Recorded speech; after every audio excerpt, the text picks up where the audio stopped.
دكتور شينا waxa la iga sheegay inuu talkii u tagay dabeetana uu yeeray inay zakada bixiyaan reerihii qayb ka mid ah reerkii ayaa aqbalay odayaal buu sameeyay zakadii bay qaadeen soo liskareeyay buu dadka fuqarada reerka ku jira waa la soo liskareeyay dadkaasi sidee u kala liiteen buu wuxuu siiyay cid wax siiyo waxay ku tala galeen inuu noqdo qof isaguna sanadka dambe zaka bixin karaya reerkii sidee u wadeen reerku uu faqri beelay marka la uu faqri beelay waa maxay dhamaantood waxay noqdeen dad zaka bixin kara dhamaantood waxay noqdeen maxay dad zaka bixin kara waa model yaro kooban waxaan tilmaamaya maaha model umadeed waa model walba reer miyi ku saabsisan maaha dad xoolo leh iyo lacag leh iyo kalamayay taasi waxay tilmaamaysaa zakadu inay tahay maxay nidaam takaaful ijtimaaci qaab bini aadamku uu wada noolaado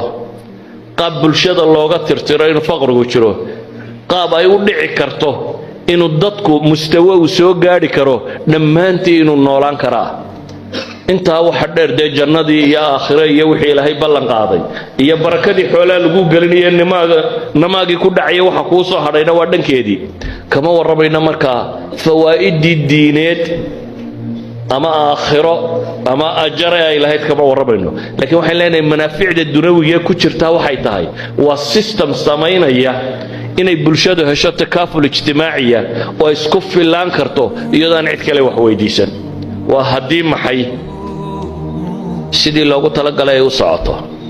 idan waxaan leenahay manfac dunawiya baa ku jira manfac financial dhaqaaleed baa ku jira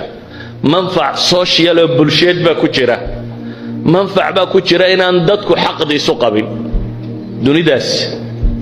hatta ahzaabta dawladuhu waa wax ma haysatada iyo wax haysatada ayay u kala qaybsayeen waa ahzaabta bidixdo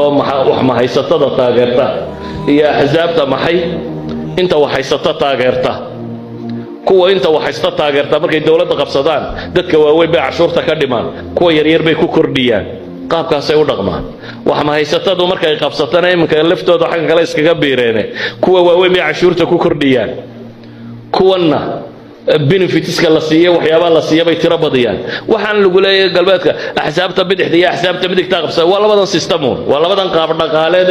kolna qoladan naaxsan la siin naaxinayo kolna qolada la yar rifayo kuwa kale waa qolo colaadi ka dhaxayso ama fi shariica dadku walaalu ahaan karaa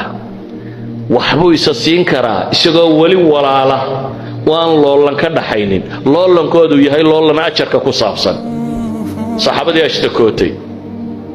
kama ashtakooni nimankii lacagta lahaa lacag bay haystaan ee waxay ka ashtakoodeen ajarkii bay la tageen dabeetana waxa la yidhaahdo idinka miyada saan u tukanay u tukadaas xoolana way haystaan bixiyaan bay anagu ma hayno waxaanu bixino marka ajar bay doonayaan iyo waxay bixiyaan inay wax haystaan kuwa kale kama xuma